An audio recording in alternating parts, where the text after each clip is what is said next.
Tinangkang wasakin ni Putin ang Ukraine. Inasahan niyang babagsak agad ang Kiev, guguho ang pamahalaan ng Ukraine, at magkakawatak-watak ang bansa dahil sa lakas militar ng Russia. Sa halip, kabaliktaran ang nangyari. Hindi bumigay ang Ukraine. Ang Rusya ang bumigay. Sa kabila ng pinakamalaking pananakop sa Europa mula ikalawang digmaang pandaigdig, nabigo ang Moscow sa sakupin ng Kiev, pabagsakin ng gobyerno ng Ukraine at patuloy na nakararanas ng matinding kaswalti, problemang pang-ekonomiya at lumalaking isolasyon sa mundo. Samantala, lalo pang lumakas ang Ukraine, nakabuo ng matitibay na alyansa, binago ang militar at naging isa sa pinakamakabago at malihay na puwersang pandigma sa mundo. Siguradong hindi ito inasahan ni Putin nang bigyan niya ng pahintulot ang tinatawag niyang espesyal na operasyong militar noong Pebrero ng 2022. Noong panahong yun, malinaw ang plano niya at matibay ang inaasahan sa mangyayari sa mga susunod na araw, linggo at buwan. Sa publiko, sinabi niyang nililigtas niya ang mga Ukrainians at etnikong Ruso mula sa neo-Nazi rehimen ng bansa, kahit walang matibay na ebidensya ang kanyang mga pahayag. Nabanggit din niya ang pagkontrol sa silangang bahagi ng Ukraine, kabilang ang Donetsk at Luhansk. Sa pribado, ayon sa mga ulat ng intelligence, mas malalaki pa ang plano ng Kremlin. Hindi lang nila gustong sakupin ang bahagi ng Ukraine, kundi ang buong bansa. Bago pa man magsimula ang pananako, minamanmanana ng mga ahente ng Russian Federal Security Service, FSB, ang mga apartment sa Kiev bilang paghahanda sa pagbagsak ng gobyerno ng Ukraine. Pagkatapos matanggal si Vladimir Zelensky sa kapangyarihan, magtatayo ang Kremlin ng papet na gobyerno. Gagawing basalyong estado ng Russia ang Ukraine, mula sa isang malaya at independenteng bansa na may hawak sa sariling kapalaran gaya ng Belarus. Marami ang inakalang makukuha ng Russia ang gusto nito dahil sa lakas ng kanilang hukbong sandatahan na mahirap tapatan ng Ukraine. At kahit na makapaghanda ng depensa ang Kiev, sandali lang ay mababasag din ang kanilang mga depensa at makukuha ng Moscow ang eksaktong gusto nito. Sa madaling salita, inaasahan na mawawasak ang Ukraine, dudurugin ng paunti-unti bago muling buin ayon sa kagustuhan ni Vladimir Putin. Samantala, inaasahang magiging panalo at mas makapangyarihan ng Russia sa bagong panahon ng impluwensya. Nariyan din si Putin mismo. Walang duda na itinuring niya ang espesyal na operasyong militar bilang paraan para pagtibayin ang kanyang pamana at maalala bilang isang taktikal na henyo at marahil ay ang pinakadakilang lider ng Russia. Kita na niyang itinuturing niya ang sarili bilang isang makabagong Pedro ang Dakila. At ang pagsakop sa Ukraine ay magpapatibay sa kanyang reputasyon bilang isa sa pinakamakapangyarihang tao sa mundo.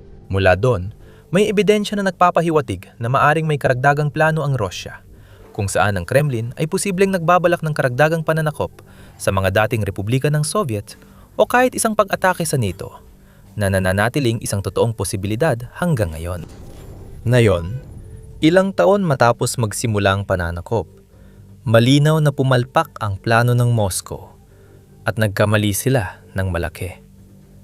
Hindi bumagsak ang Ukraine o ang kanilang gobyerno. Hindi sumuko ang mga tao at nanatiling matatag ang depensa kahit sa mga atake ng hukbong Ruso. Hindi ibig sabihin ito na hindi nagdusa ang bansa. Matinding pagkalugi ang tiniis ng Ukraine sa sunod-sunod na pambobomba at drone attack na hindi pa nito naranasan. Nakita niyang nabura sa mapa ang mga bayan at lungsod at nawala sa Ukraine ang 20% ng teritoryo nito sa Russia. At ang mga tao nito ay naging biktima ng madalupit na krimen sa digmaan, tulad ng karumaldumal na Bucha Massacre, kung saan pinatay ang mga inosenteng sibilyan sa mga kalsada at pinahirapan sa kamay ng mga walang pusong sundalong Ruso. Kahit sa lahat ng ito, hindi sumuko ang Ukraine. Hindi lumuhod ang mga tao rito. Nisinalubong ng bulaklak at palakpakan ang hukbong Ruso, taliwas sa akala ng ilang opisyal ng Kremlin.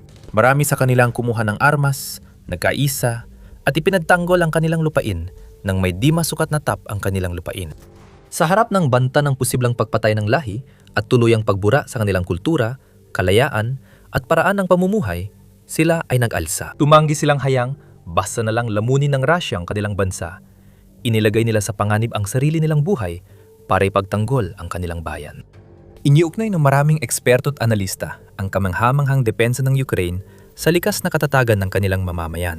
Ngunit napakasimple at mababaw lang yon para ipaliwanag ang mas malaki, mas malalim at mas komplikadong konsepto. Walang dudang malaki ang papel ng katatagan sa depensa ng Ukraine. Ngunit para sa kaligtasan at paglaban ng bansa, higit pa ang kinailangan. Nangailangan ito ng matinding estratehikong pagpaplano, maingat na pamamahala ng yaman, matalas na diskarte sa politika, at inobasyong militar. Para sa bansa nito, na mas maliit ng husto kaysa sa kalaban nito, upang makatayo at ipagtanggol ang sarili nito ng matagumpay gaya ng nagawa nito. Kinailangan ding magawang tumugon at mabilis na makaangkop ng Ukraine sa mga krisis at hamong dulot ng digmaan. Hindi ito nagkaroon ng pribilehyo ng oras o kalayaan na maglaan ng mga araw at linggo sa pagdedebate ng malalaking desisyon o pag-iisip ng mga posibleng taktika. Napilitan nitong kumilos halos ayon sa instinto. At iyon ay isang bagay na natutunan agad ng bansa. Sa katunayan, ilang araw pa lang mula na magsimula ang malawakang pananakop, hinarap na ng Ukraine ang matindi at malupit na realidad. Kumilos o mamatay. Kinailangan ng bilis, linaw, at pagkakaisa ng pamumuno para mabuhay. Ilang dekadang ginugol ng bansa mula pagbagsak ng Unyong Sobyet sa pagtatatag ng demokratikong institusyon at desentralisasyon ng kapangyarihan. Ngunit kinailangang isantabi muna ang lahat ng iyon para sa agaran at malaking pagbabago ng estratehiya. Kinailangang magdesisyon agad. Walang puwang para sa red tape at burokrasya. Lalo na't buhay at kinabukasan ng Ukraine ang nakataya. Habang mabilis na sumusulong ang puwersa ng Rusya at nagbabantang mga misil sa malalaking lungsod, maaring maging fatal ang anumang antala, abala o pag-aatubili. Dahil dito, mas humigpit ang hierarkiya sa pamahalaan ni Zelensky. Hindi ibig sabihin nito na iniwan ng Ukraine ang demokrasya. Ito lang ang paraan para maprotektahan ito. Inasahan ng Rusya ng lakas at bilis ng kanilang pag-atake ay magdadala ng kalituhan o paralisasyon ng pamahalaan ng Ukraina. Ngunit kabaliktaran ang nangyari. Nakapag-adjust ang pamunuan ng Kiev. Isinagawa nito ang mga kinakailangang pagbabago, pinagtibay ang autoridad, isinentro ang pamumuno, at inayos ang koordinasyon ng galaw militar. Ngunit ang pagtitipon ng kapangyarihan na ito ay nagdulot din ng mga pangamba tungkol sa demokratikong pagbabantay at kalayaan ng mga institusyon sa panahon ng digmaan. Nakita ng Rusya ang kahinaan, ngunit ginawa itong kalakasan ng Ukraine. Nagpatuloy ito at bumuo na ugnayan sa mga bagong kaalyado sa kanluran, pinatatag ang relasyon sa Estados Unidos, UK, Pransya, Alemanya, mga bansang Scandinavian, Polonya at iba pa. Nakakuha ito ng pinansyal, militar at makataong suporta, hindi lang para mabuhay, kundi para makaganti sa kalaban.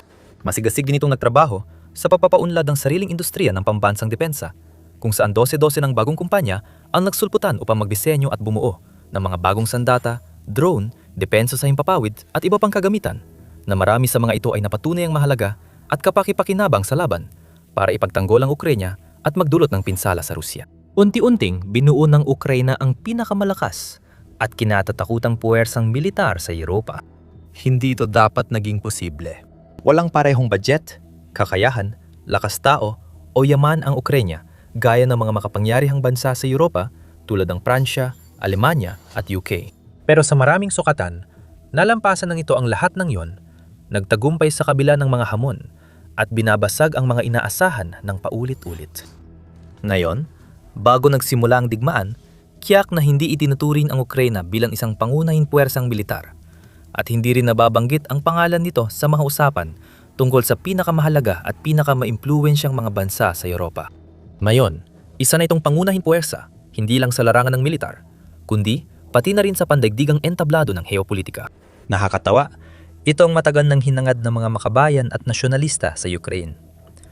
Isang Ruso pang presidente, si Putin, ang nagpatotoo sa kanilang pangarap. Ang mga makabayan na yon ay nangarap ng nakakaisang bansa. At ngayon, nakakaisa na ang mga Ukrainyano para sa isang layunin.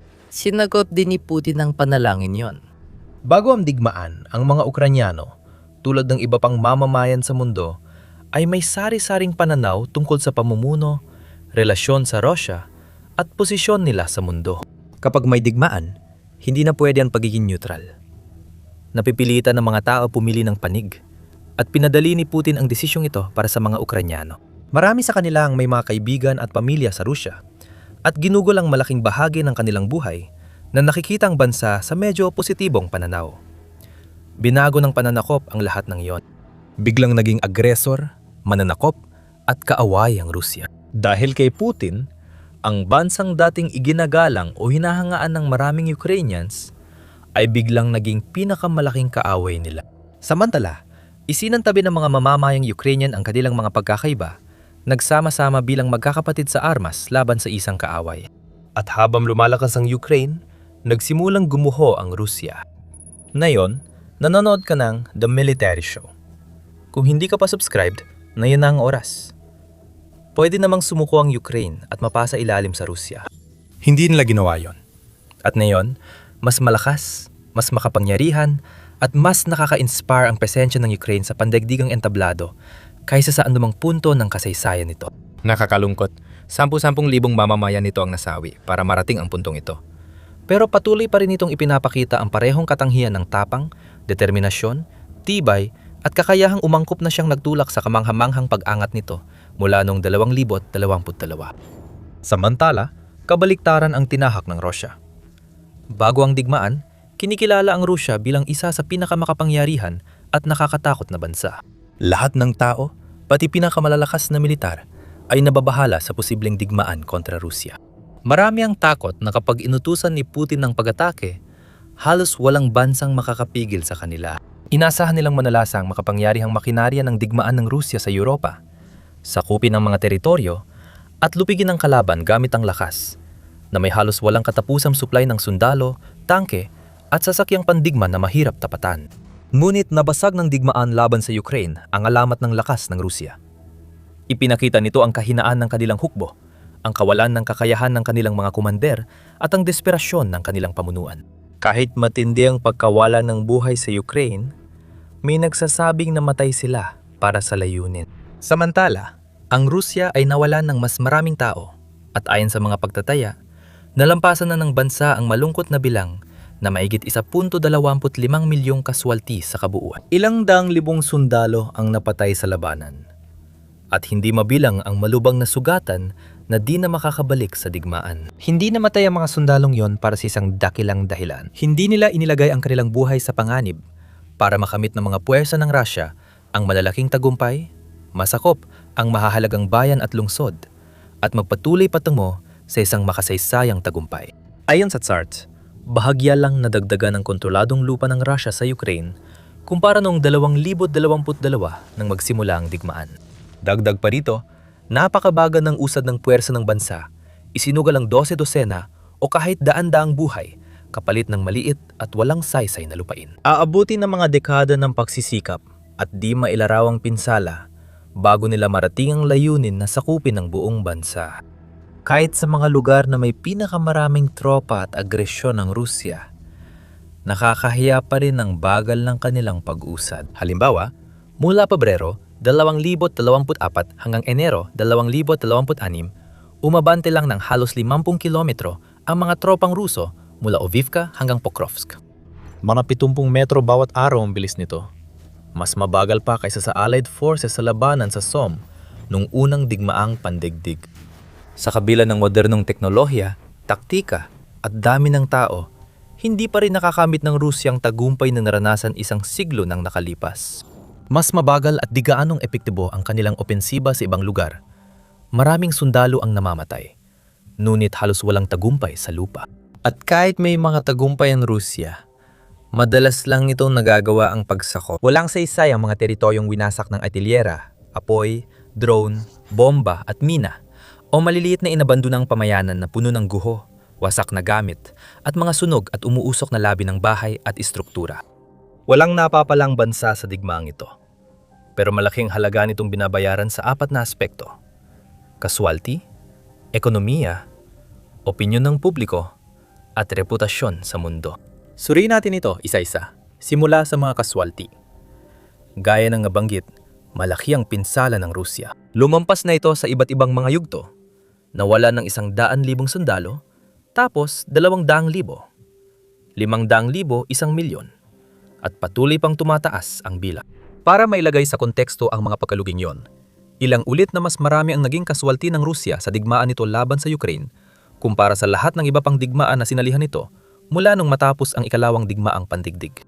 Kasama rito ang 2 digmaang Chechen, 10 taong digmaan ng Unyong Soviet sa Afghanistan, at iba pang labanan sa Korea, Hungary at Czechoslovakia.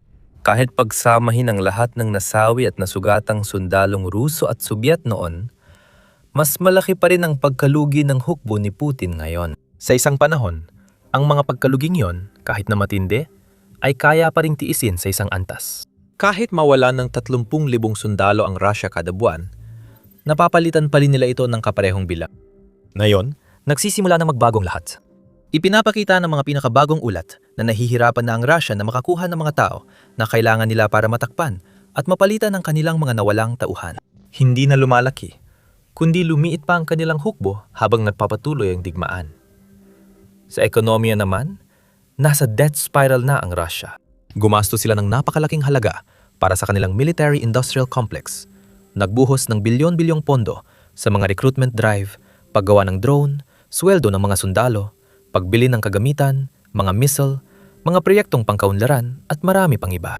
Naubos na ng bansa ang kanilang National Wealth Fund. Naranasan din ito ang lumalalang epekto ng parusa ng kanluran, na lalo pang tumitindi habang lumilipas ang panahon. Ginamit ng Ukraine ang drone warfare para tamaan ang mga target sa buong Russia na naging sanhi ng magastos na krisis sa gasolina na hirap pa ring solusyonan ng bansa. Nagsananib ang mga problemang ito, nagdulot ng malaking pinsala sa matatag noon na ekonomiya ng Russia. Kahit nalampasan ng Moscow ang unang epekto ng mga parusa at digmaan, ngayon ay mas ramdam na nila ang bigat ng sitwasyon. Bumagsak ang dayuhang pamumuhunan dahil kakaunti na lang ang bansang gustong makipagnegosyo kay Putin ang nagpasimula ng digmaan. Lalong nagmumukhang madilim ang pangmatagalang pananaw sa produktibidad dahil sa lumalalang kakulangan ng manggagawa sa bansa at mabilis na bumabsak ang paglago ng GDP ng Russia, halos umabot na sa antas ng pagkaparalisa. Abala ang bansa sa paglalaan ng halos kalahati ng badyet sa sandatahang lakas at kontrata sa depensa. Kaya napag-iwanan nito sa AI at umuusbong na teknolohiya. Kaya kahit matapos agad ang digmaan, mahuhuli pa rin ang Russia sa ibang makapangyarihang bansa at unti-unting mawawalan ng saysay sa paglipas ng panahon. Dahil higit 13 beses na mas maliit ang ekonomiya nito kaysa Estados Unidos at 8 beses kaysa China, malaki pa ang kailangang habulin ng Russia para muling maituring na tunay na makapangyarihang bansa. Bumaba rin ang tiwala ng publiko kay Putin sa Russia mula nang magsimula ang digmaan. Bagamat may iba't ibang opinyon ang mga Ruso sa mahigit 20 taong panunungkulan ng kanilang presidente, marami pa rin sa populasyon ang nirerespeto siya o naniniwalang siya ang tamang lider para pamunuan ang napakalawak na lupain. Ang kanyang desisyon na simulan at ipagpatuloy ang digmaan laban sa Ukraine na itinuturing ng maraming Ruso bilang kapatid na bansa, kahit may matinding pinsala at walang makabuluhang tagumpay, ay nagbago ng malaki sa damdamin ng bansa. Tinatayang 1 milyong Ruso ang umalis ng bansa mula nang magsimula ang digmaan. Marami sa kanila ay labis na nahihiya sa ginawa ng kanilang presidente. May ilan pang ang kumampi sa mga Ukrainyano at sumuporta sa kanilang layunin, maging ang paghawak ng armas laban sa sarili nilang bayan. Sa mga nananatili sa Russia, unti-unti, ngunit tiyak na nagiging kontra sa Kremlin ang opinyon ng mga tao at lumalaking mayora ang nagnanais na tuluyan ng matapos ang labanan. Ramdam ng maraming Ruso ang epekto ng digmaan. Nawalan sila ng mga kaibigan, kapitbahay at miyembro ng pamilya sa labanan o nasaksihan ang unti-unting pagbagsak ng kanilang bansa at pagkawala ng dating mga kalayaan dahil sa paghigpit sa lahat mula sa pag-access sa internet hanggang sa paglalakbay sa ibang bansa. Imbes na makilala bilang Pedro ang dakila na ika-21 siglo, nanganganib ngayon si Putin na maging pinakakinamumuhiang pinuno sa mahaba at makulay na kasaysayan ng Russia. Napababa niya ang reputasyon ng bansa sa mundo na hindi pa nangyari noon. Siguro akala niya matatakot o mabibigla ang ibang bansa para labanan siya. Sa halip, maraming bansa ang umiwas sa Russia. Pinutol ang ugnayang diplomatiko at negosyo, kinanselang pag-aangkat at pag-export, winasak ang kasunduan, at pinatibay ang ugnayan sa mas mabubuting kaalyado. Maging ang mga dating pinakamalapit na kaalyado ng Russia, gaya ng maraming dating Republikang Sobyet, ay tumalikod na rito. Kaya kaunti na lang ang posibleng kaalyado ng Moscow tulad ng China, Iran at Hilagang Korea. Dahil humihina ang kalakalan, pamumuhunan at suporta, lalo lamang lalala ang mga krisis ng bansa mula ngayon. Naglaho ang mga pangarap ni Putin at nagkatotoo ang kanyang pinakamasasamang bangungot. Unti-unting nawala ang kanyang mga kaalyado at impluwensya, tumalikod sa kanyang mga tao. bumagsak ang kanyang ekonomiya, at kasabay nito ay nawala rin ang kanyang pamana. Nagkaisa ang Ukraine, tumibay ang NATO, at nakita ng mundo na hindi pala kasing lakas o nakakatakot ang Russia gaya ng dati nitong ipinapakita. Si Putin lang ang may kasalanan sa gulong ito. Wala siyang ibang dapat sisihin kundi ang sarili niya. Hawak niyang pala, siya ang naghukay ng butas at ngayon, masyado na itong malalim para umasa pang makakaahon siya.